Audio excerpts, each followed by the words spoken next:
Of course, I mean, my thing is that if I was living a normal life and I worked a 9 to 5, I wouldn't be such a fuck-up.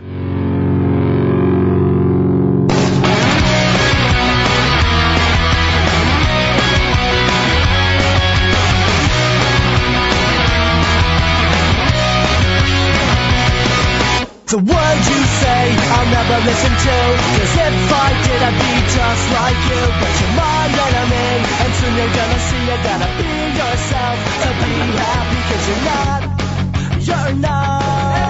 fucked up visions in my head. I'm a fucked up kid is what they said. But at least I know all the things that I want, and it's all the things I've got. And it's all the things I've got.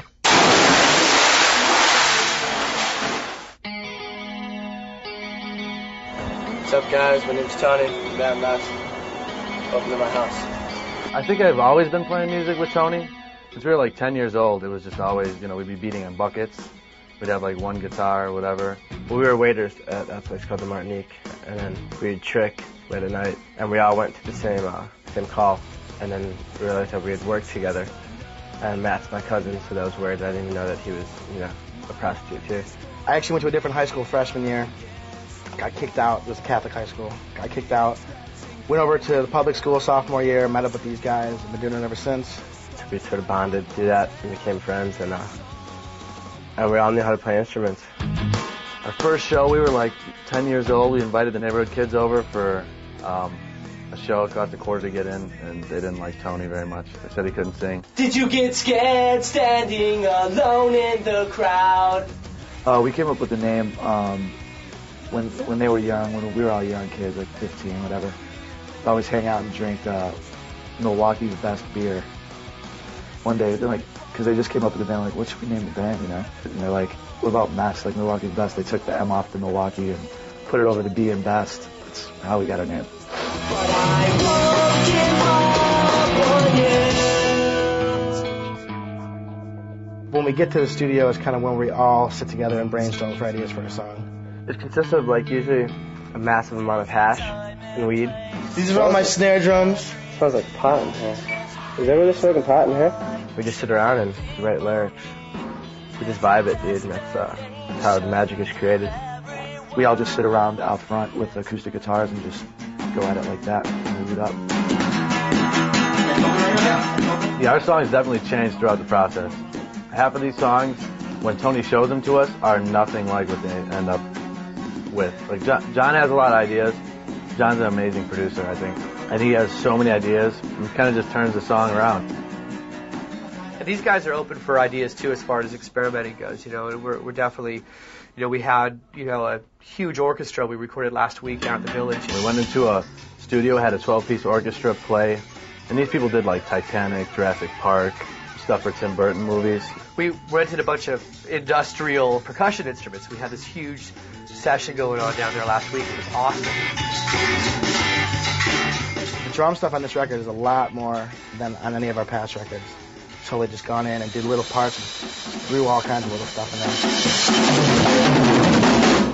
Yeah, that's the great thing about Nick Gigler. He always pushes the envelope. You know, I tell him, you know, he's got a great take, and he says, you know, I could do better. I'm sitting here crying here, you're right on it, dying. I knew it when Tony was singing the vocals that we did last week. I knew this is something that has not happened on any other Mest record, for sure. This record's more, for me, about growing up. All the influences that we listened to since we were 12 years old come out. There's a lot of diversity on this record. I would just say it's more mature, as pathetic as that sounds. I'm really proud of this record.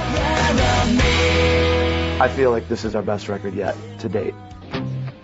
Did I miss your call again? Touring's fun, it gets tiring, but that's what the alcohol is there for. I think that's why they give free liquor to bands. Did I take the fall again? Date is November 13th. Destination Unknown has dropped. The bomb has dropped today. We dropped the bomb. And, you know, though it is a job, you know, you have to take advantage that, you know, you're only going to be able to do this for a certain amount of time. And while you're doing it, just have the time of your life.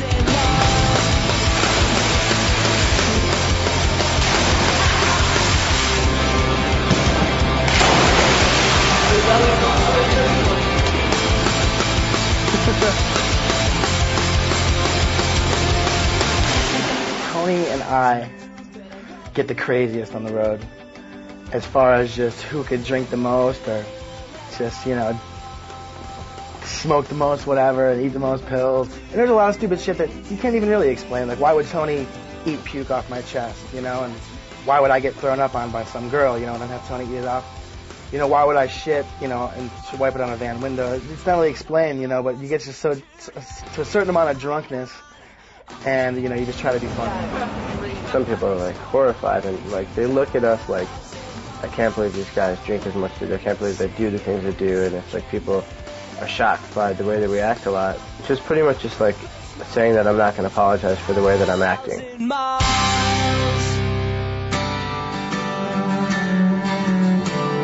I think we're so much more successful right now than I ever could imagine. We've toured the country a million times. We have a gold record in Japan. We've been to Japan. I've seen America tenfold. Our fans are great. Definitely. We have, like, some of the best fans.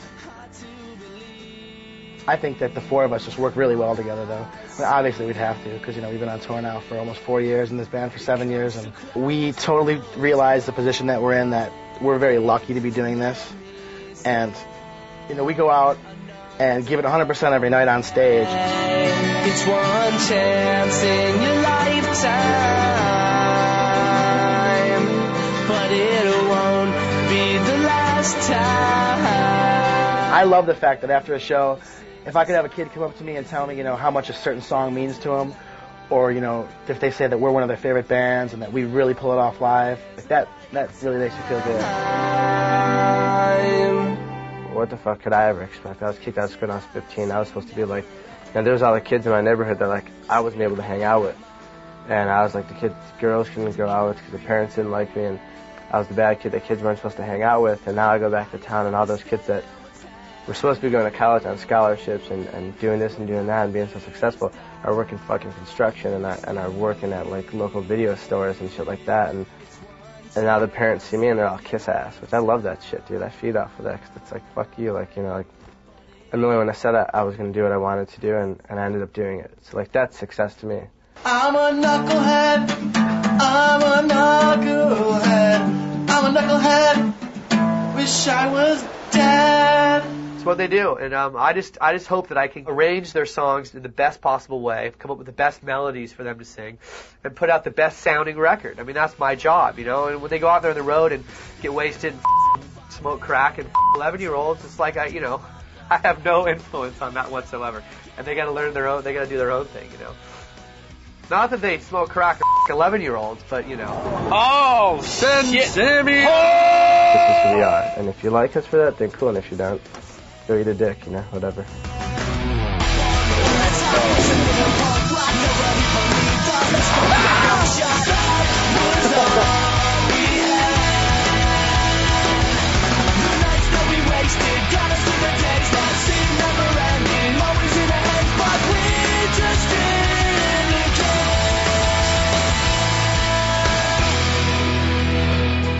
It's about being a complete fuck. That's what it's about. And I'm proud of that. I don't think there's anything wrong with that, so. Thank you guys. We'll see you next time.